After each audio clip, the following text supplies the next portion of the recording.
Dr. Nageswaran, quick follow-up. Is Chinese overcapacity a threat to our industrial capacity and No, growth? it is not just only a threat to India, it's a threat to many other countries in the region, but that is something that we need to factor in. I mean, we can't wish away things that are not in our control.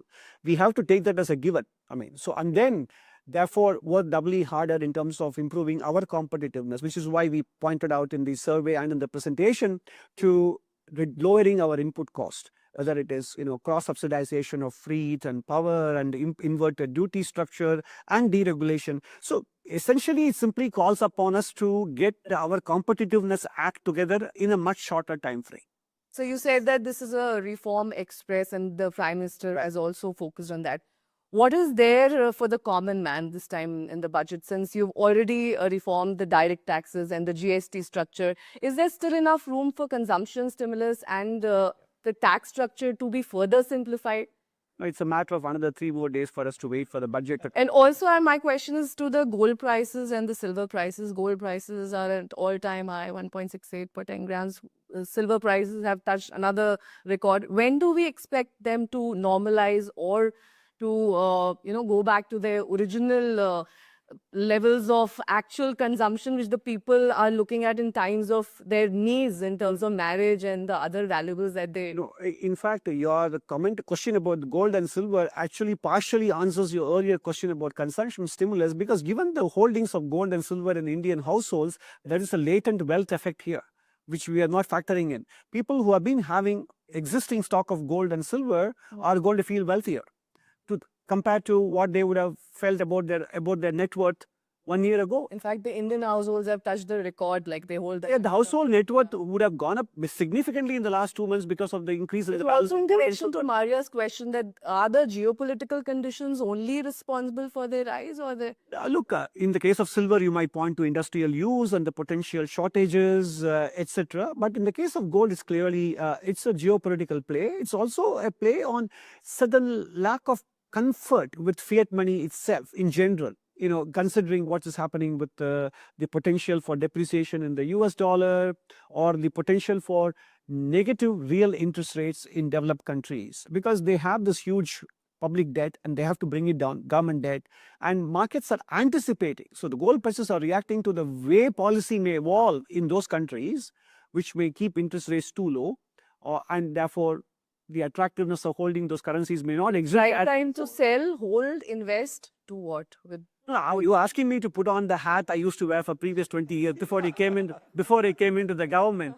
I'm not going to walk into the trap. But in general, I do feel that these are long-term trends. I don't think they are short-term trends. So in terms of the Indian rupee, you're speaking about Indian rupee being cheaper. You also say that Indian rupee today is perhaps a victim of geopolitics and global power gap.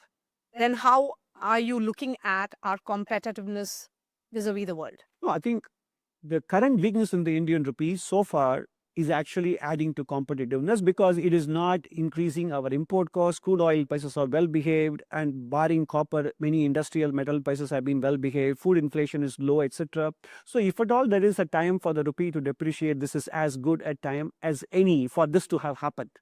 Okay, but the point is, if we are looking for a strong and stable currency, the route to a strong and stable currency down the road lies through the path of a cheaper currency, export competitiveness, mainly through manufacturing, because we have been exporting services very well, and that hasn't really given us a stable and strong currency. And that is what economic history tells us. If you want a strong and stable currency, you got to get good at manufacturing. You got to get good at manufacturing exports. And it is not just only a policy matter. Indian private sector has to do innovation, R&D, and be willing to face global competition. Therein lies the path to a strong and stable currency down the road. Okay, interestingly, if we were to look at some phrases which have been used in your economic survey, growth, artificial intelligence, employment, inflation, and jobs, these are 5 most frequently mentioned terms.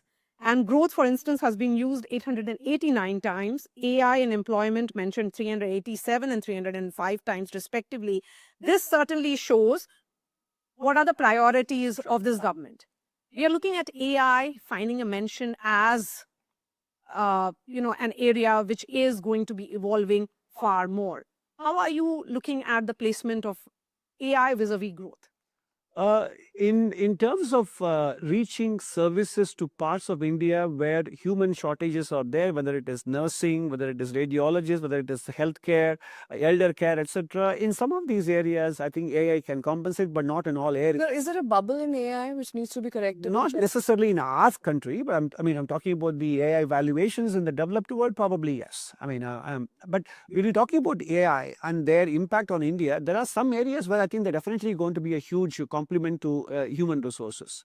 But at the same time, we have to focus on the cost of AI deployment, whether it is in terms of getting the computing power, whether it is in terms of land and power and water resources, and also train our people to take up skills in areas where they will be immune to the diffusion of AI. So in cognitive jobs, yes, AI can take over human roles or complement them depending on the kind of job you do.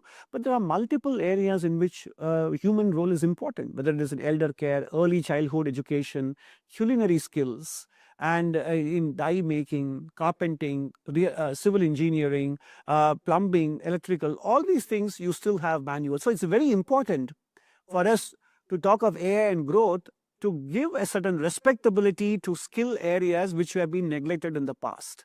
And that is one way to co-live with AI.